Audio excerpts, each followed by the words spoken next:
Alright, so hello there. I am Papa01 and this is ALS Virtual Progressor 2 and this is show 7A and this will be part 2 of the Fo3 qualifier. So the score is right now at the moment 1-1 and I have started to do my own commentary for the qualifier matches and stuff to try to get better at it.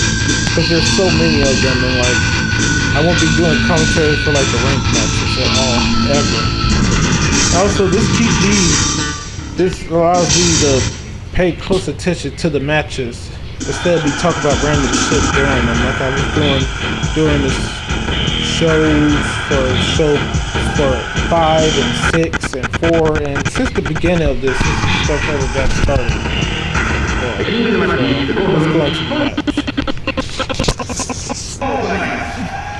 Oh, and already Eno is bleeding, so already the guy in the blue trunks has a lead over here. Or should I say the guy from the blue corner? No, I said blue trunks, yeah. So Eno is the guy in the black trunks. His face is already bleeding. So if he gets blood stoppage again, he will officially have lost this match. But, you know, he can also lose by pinfall or submission. Or he can lose on time decision. And the same thing goes for his opponent. Let's see who's going to win. Right now, they're just filling each other out with strikes. A counter strike into an uppercut. Some ground and pound.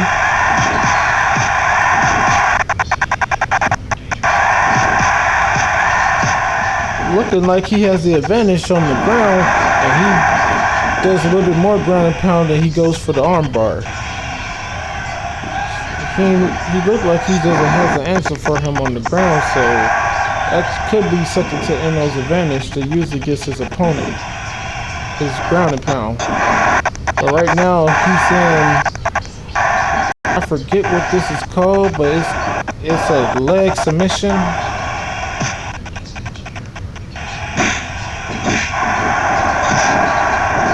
Alright, flips him over. Oh, he goes for it again. This must be one of his go-to moves for the ground, or this is probably his go-to move in general, but he puts him in the leg submission again.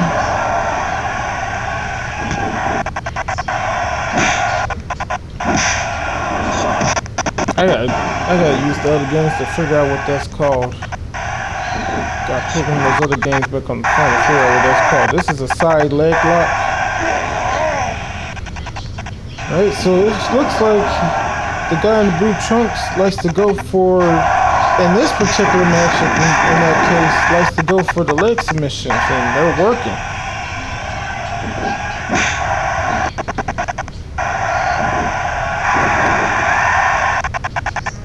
And look like Eno, the guy in the black trunks, his go-to method in this matchup is to go for the ground, the pound, and the arm bars. Both of them got what they're working on.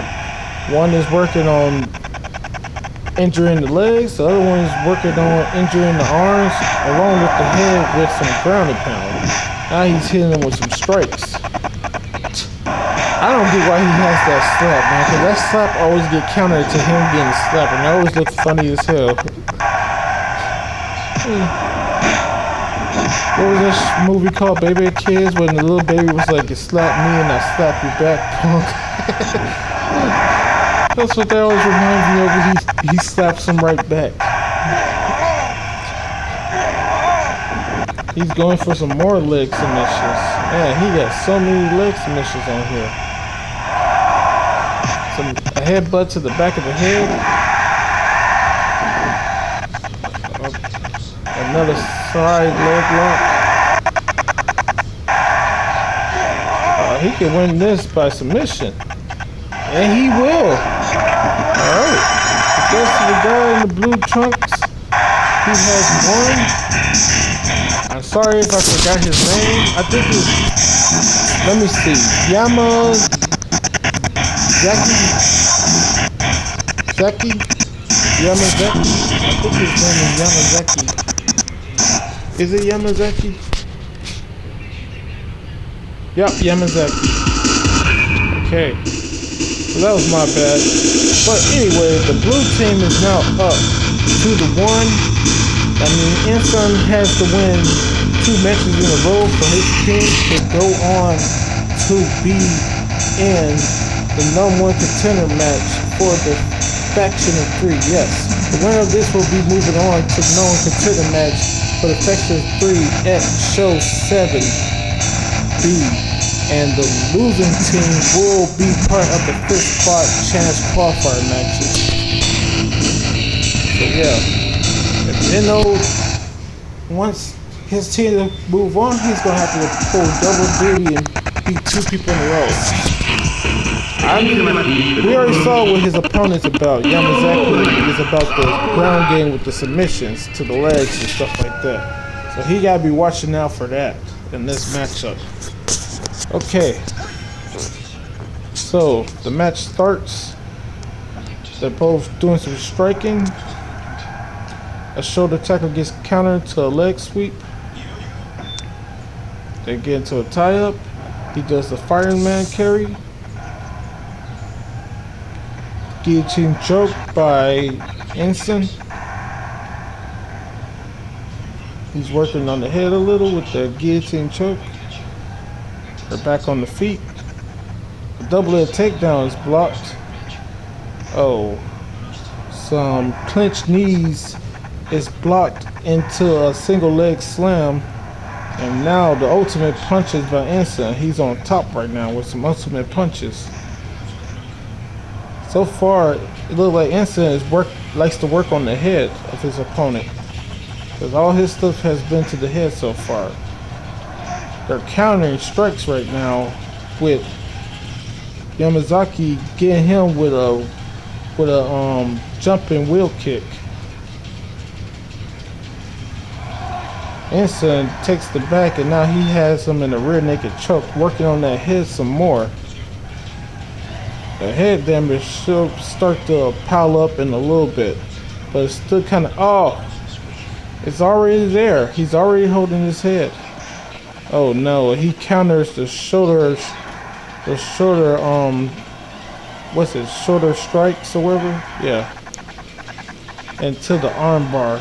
Now he got into the full mount, then he went for the arm bar. He didn't even go for no ground and pound.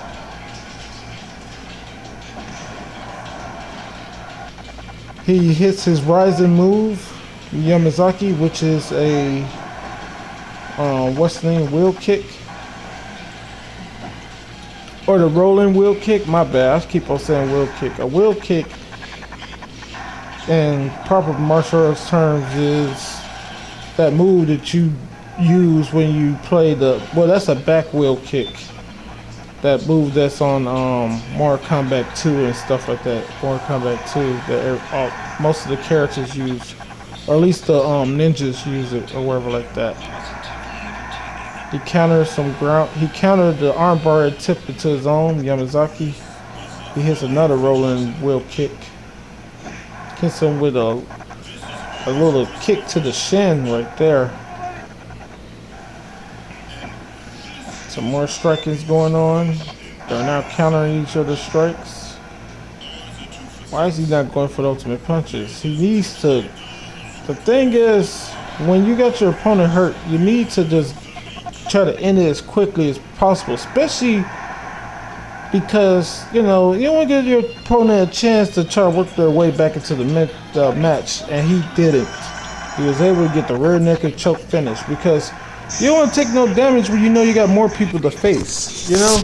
Also, you don't want to give somebody the chance to make the comeback and beat you. As soon as you got something injured, you keep on going for that until you get the finish, you know, with the submission or, you know, the KO or the pinfall, you know?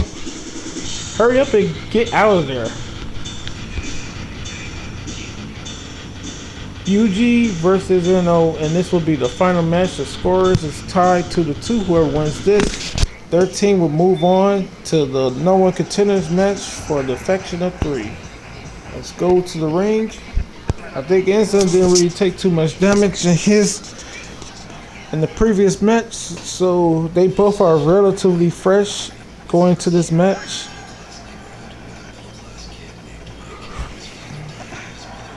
We're starting off with the counter punch into an arm breaker. They tie up. Hip toss is blocked into a sleeper hold by Yuji, who's in the blue. Some strikes. One is counter into a push down. Another tie up. Ensign gets the guillotine choke, wearing his opponent down a little. Rolling wheel kick by Yuji. The opponent gets right back up. They're trading some shots right now. Okay. Trade some more. Ensign gets the better of it and knocks his opponent out of the ring onto the apron. They're trading some more strikes now.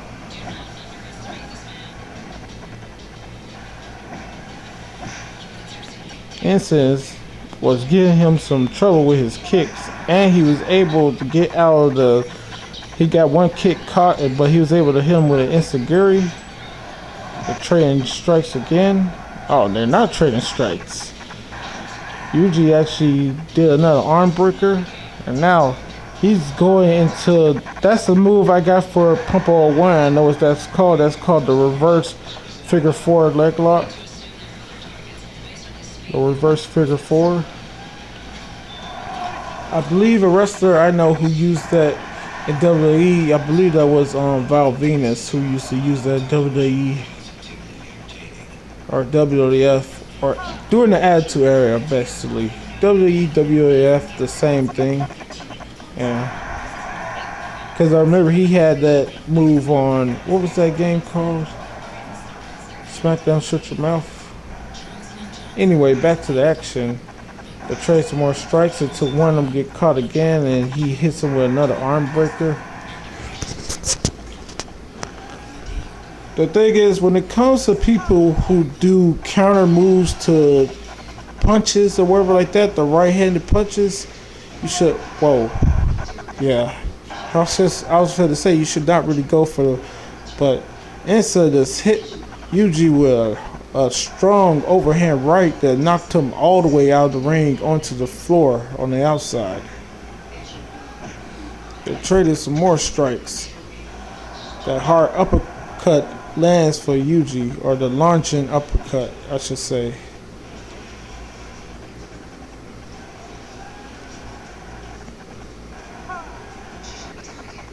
Let's see. Counter into armbar. I'm gonna let the game just play off a little bit. To counter into a reverse armbar off of the suplex. Counter the vertical suplex into a reverse armbar, I should say. They're both doing a little taunting now.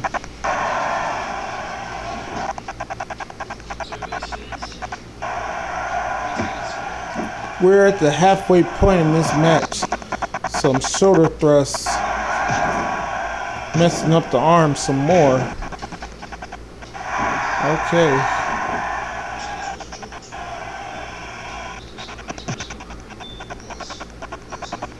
Vertical suplex attempt. Nope. He gets countered once again into a reverse armbar.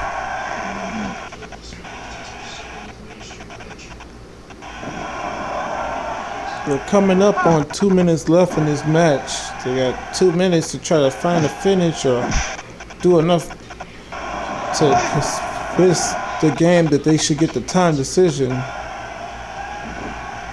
Counter strike. Leg is caught. They're able to get out of it with the enziguri to the head, to the side of the head or wherever. Rising attack failed.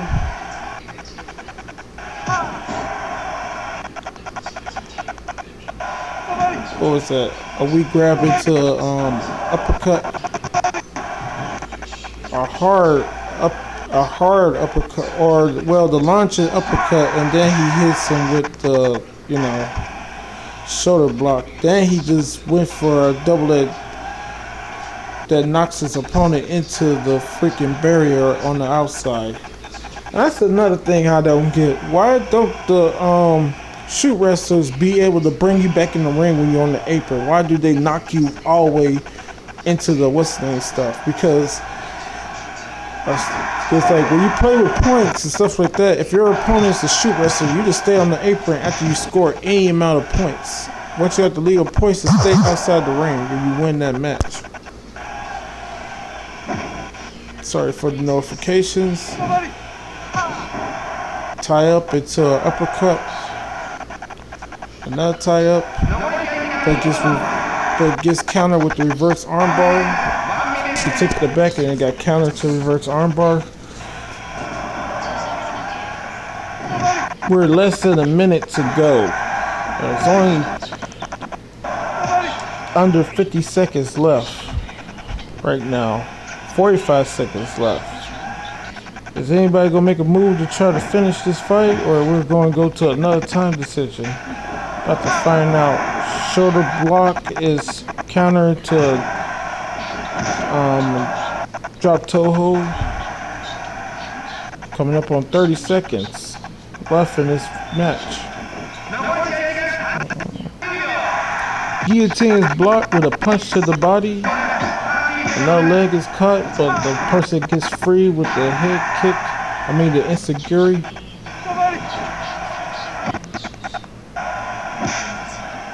And that cut is countered again. The leg catch, I should say, is countered again. 10 seconds. 10 seconds left. All right. 5, 4, 3, 2, 1, and time.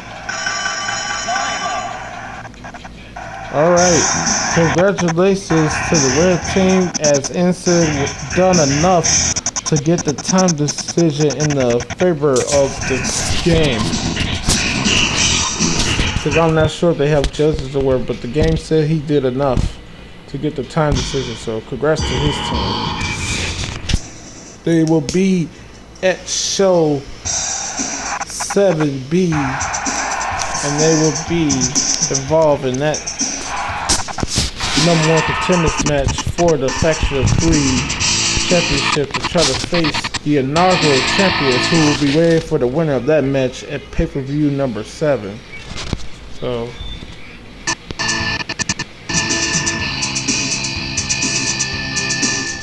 yeah, so that's what's going on with that. So now that that's all finished and done, we can once again click off that game right there, and then we could put this right here. Okay, so I did screenshot it correctly. Alright, so what's coming up in the immediate future?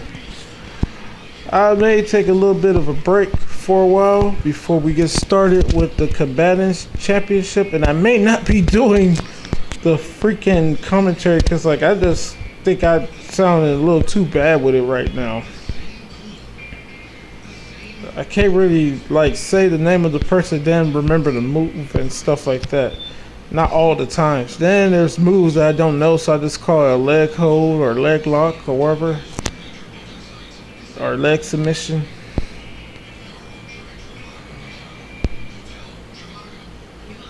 I don't know too many of the moves that they be performing, and then I don't know too many of the Japanese people's names and stuff like that. I always try to say the name that I know how to pronounce easier. I could pronounce his last name as well, which is Nagata. And that's what I should have been saying. I kept calling Yuji and I was like, I could call him his last name. I just couldn't think of how to pronounce it right away. So coming up, which will be the last video of the day, and will probably be a while before I do any more, but the next match well, the last match of the day, I should say, because it's not going, because it probably will take 2 videos unless a team is able to sweep the other. Will be the Cabanas team qualifier. That's what will be coming up next, and we'll end it right here. And hope you enjoy the matches, and until the next one later, and that's coming up real soon. And then we can start working on this, which is figuring out. I already know how many are left, but I gotta figure out who is going for what as far as the 5th spot chance qualifiers, because I gotta figure out how many people I'm gonna put into the KO division 5th spot chance qualifiers, and then who exactly am I gonna put in there. This is just for me to know how many people I'm putting in each of them, and then I'll decide, like, you know, who all is gonna be in which ones. Well, I'm thinking of possibly doing, because what we already know for sure, and I could go out of this right quick. Let me go out of this right quick. What we already know for sure is the what? Yeah, it's right here. So the grappling division, the MMA division, and the absolute division, all those 3 already have somebody in their 5th spot chance matches. The MMA division and the absolute division, I will still be doing 2 5th spot chance qualifiers for those, but I'll probably only have 1 for the grappling, and probably have 2 for. So this is what I want to do, because I'll just do it like this. I want to do, and this is just a number of them. That for KO, you know. That for KO. Do 3 of them for KO with, you know, with 12 people. So I want to commit 12 people to KO division, right?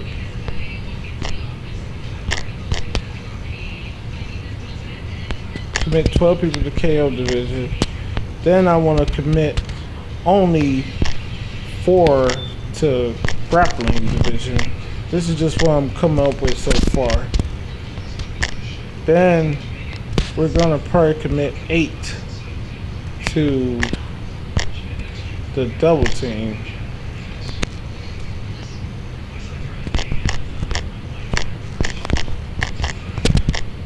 Then I want to commit 8 again to the PW division, so that'll be 8 right there. Right now, these put together is 20, and that'll be 32, which will leave us with 14. I believe that leaves us with 14. Yeah, 32. No, if that's 32, that leaves us with 22. Yeah, that'll leave us with 22. Because we got. Oh, wait. I could do 4 and 4. Let me see this right quick. So this is 8, and that's 8. Yeah, because, and then that's 24 plus 4, which is 28, and that makes. That's 24 plus 4. That's would make 28 plus. No, that's 30. My bad. That's 32. My bad. 32 plus 4, which is 36, plus 12, which is 48. Yeah, so that is 48. Or you could say 32 plus 16. 48. So I will still have 6 more to put in there. And that would mean that I could possibly, well, I could, I would still have to put 6 in there, which means I could possibly do this, put 12 here, right? I could put 12 there. That's 20, and that makes that And then I could put 10 here. Or no, what I could do is, yeah, because I haven't done that in a while, I could put 16 here, right? Yeah, I could put 16 there, and then have this be 8, and have this be 8 as well.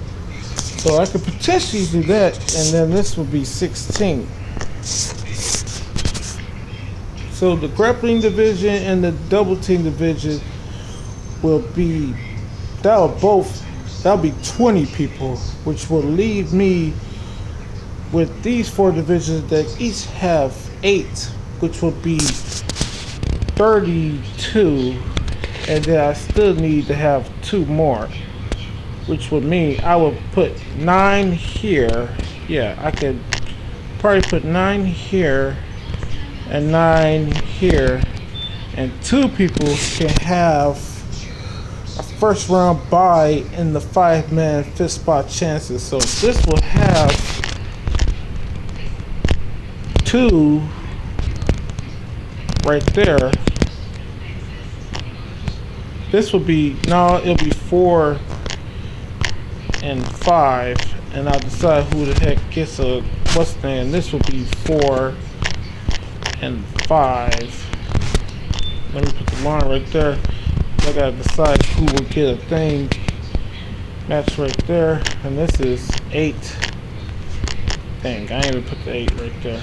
This will be 8 and 8. This will just be a 4.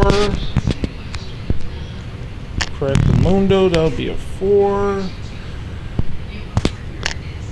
This is MMA, so this will be 4 and 4.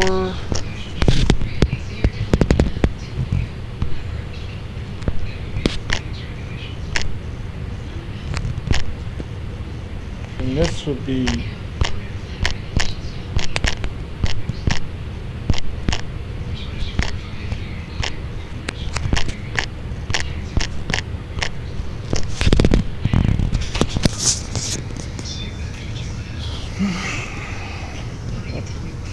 yeah, so we have 20 plus 16 plus 18. 18 and 16 is 34 plus 20, which will be the 54. So yeah, that's pretty much how I go about doing that sort of thing. You know, gotta do it some sort of way. And like this always plays a factor with that, but I always want the MMA division and absolute division to be doing the most as far as like people who gonna be in part of the fifth spot chance. You know, I always want them to be doing the most with theirs and stuff like that. So that's sometimes how it tends to fall on here and stuff like that. And yeah, so we'll just have the 1 for that division. And I guess I could put the line right there and like space that out a little bit better.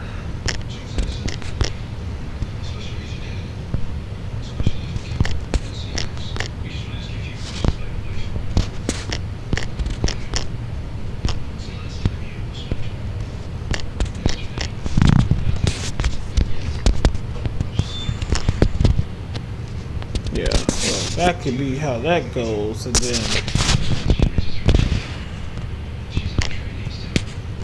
yeah, so I'm gonna probably do this right quick right now, yeah, because I forget that none of that other stuff had anything to do that with. So like, yeah, that's how I got it right now. And then after we get done with this, I will probably make a quick video about it, or I'll finish and put the actual numbers and stuff like that right after this, and then you can just. So what I would do is at the end of the last video for the combatants, I'm gonna showcase the rest of the numbers and stuff that go into doing that, for that, to make sure my work is correct. So that's what we're basically going to do. So coming up next will be the Cabanas team qualifier match, and let's leave it on this, and until the next video later. And I hope you enjoy the matches, and I hope you enjoy your day, evening or night, and peace.